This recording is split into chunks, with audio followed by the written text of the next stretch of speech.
Sustalinil A, Major D. So ayan guys, explain natin kung para saan itong dalawa na to. At sa tanong ni ma'am, namamaga yung paa, yung mga joint. So ang tawag yan guys kapag mga ganyan is arthritis, yung katulad yan. Pag naka-experience kayo yan, yung mga ganyan.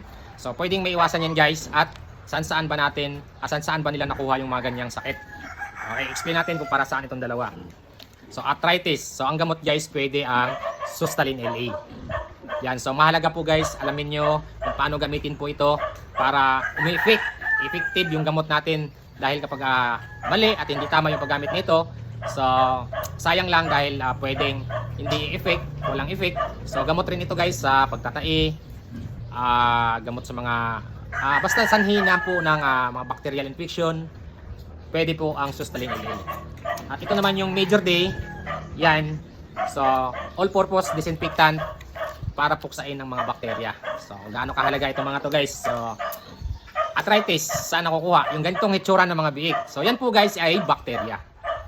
So ang mga biik kapag dumididi pa lamang, mahina pa yung immune system nila, wala pang ganong panlaban sa mga anumang bakterya, kaya mabilis silang magkakasakit.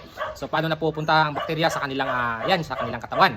So nung una, kapag may sugat yung mga biik at napapasukan ng bakterya, so number 1 yan na sanhi na nagkakaroon ng ganyan. Hindi lang ganyan, yung pagtatae, yung nagsusuka ng kulay puti, yellow, tapos sinamahan pa ng pagtatae.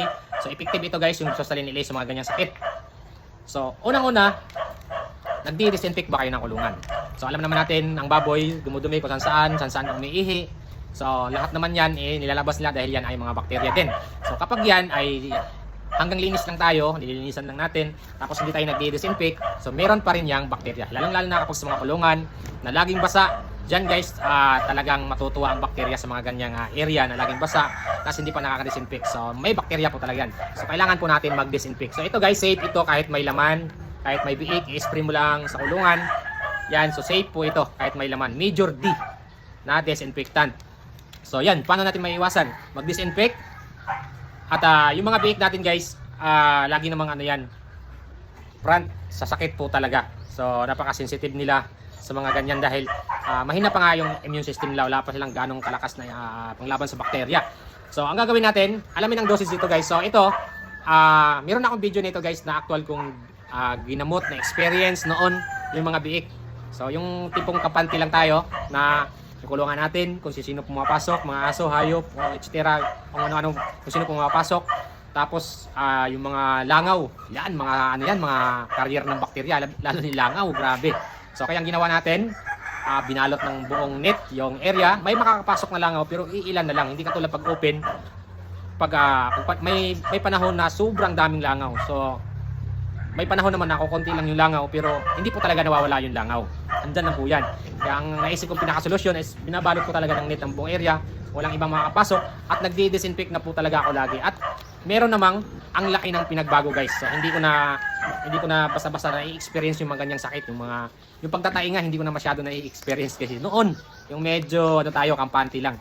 Laging may sakit po talaga yung alaga natin. At siyempre,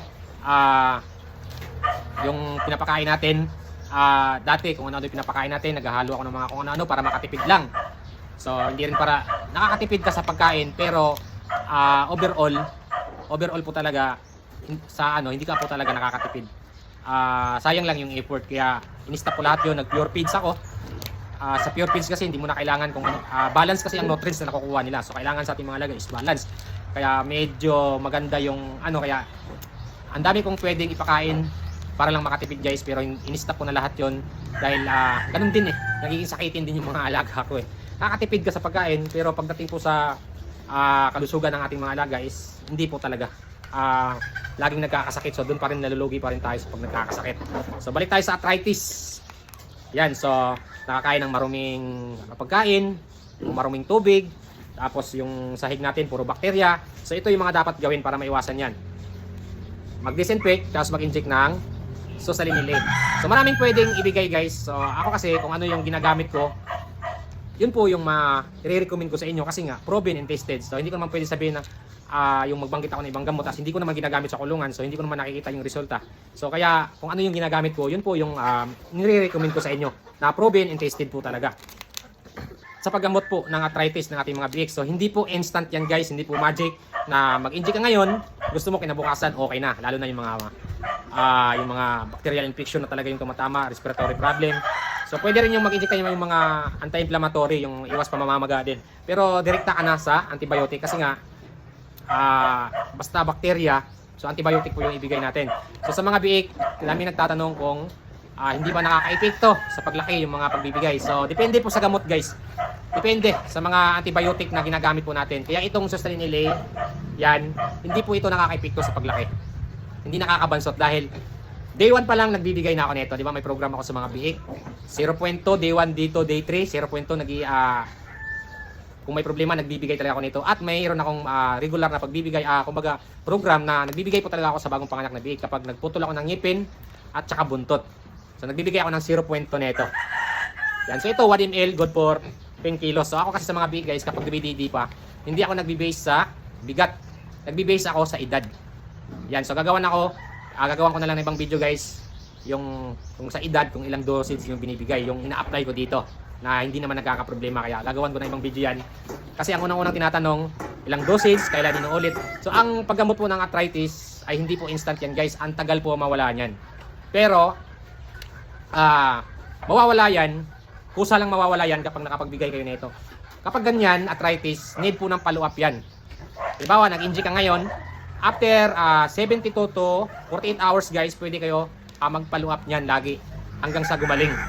At ang experience ko nun is 3 times lang ako nag-inject, 3 times. Every 48 hours, nag-inject ako 3 times. Nakakalakad na siya, normal na yung lakad, pero yung pamamaga hindi pa nawawala. Pero normal na yung lakad. Tapos in-stop ko yung gamot.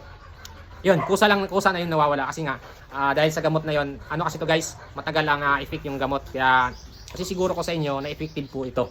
Dahil ako mismo naranasan ko na at na-experience ko na magbigay nito at maganda yung resulta. So ito rin tandaan nyo guys, ang nakapagpabansot sa ating mga biik ay hindi yung mga ibinibigay natin, kundi yung pagkakasakit. So may nagsabi na bawal magbigay ng antibiotic sa mga biik. So, ang tanong ko din, kung bawal, kapag nagka-problema ang biik, ano po ba yung ibibigay nating gamot na hindi nakaka-epekto? So, di ba, antibiotic. Lalo na yung pagtatai, pagsusuka ng puti na gatas, guys, na-experience nyo. Tapos, kalaunan, nagtatai na. So, ito ang napaka-effective. Merong mga sachet. Kaso, ang problema kasi sa mga biik, kapag sachet yung ginagamit natin, hindi pa sila ganun kalakas. Hindi pa sila ganun kalakas uminom or kumain. Di ba? So, kailangan natin ng injectable. So, sa mga malalaki, okay lang yung sachet. So, marami namang sachet po. Yung mga Bitracin Gold, Bitracin Ultima, pwede po yun. Tapos, kung gusto mo naman, pwede naman yung sachet, pero ititingal mo. Ititingal mo talaga. Hindi katulad pag injectable, direkta doon sa at tamang dosage yung naibigay natin. So, yun, arthritis, para maiwasan, iulitin ko, mag-disinfect lagi dahil bacteria po ang rason yan. Malinis na pagkain, malinis na tubig, at mag-disinfect lagi. At magbigay na ito. Sustanin LA. So, ito yung kombinasyon guys sa mga ganyang problema. Yung arthritis, yung pilay naman, yung naipit, kumbaga na balian ng buto. So, yan naman, ito pwede naman ito. Pero pang ano lang to guys, pain reliever at prevention po sa bacteria. Pero yung mga nabaling buto talaga, wala pa talagang gamot yun. Surgery talaga gamot yun. Pero sa biik, sa baboy, hindi naman natin sinosurgery yan.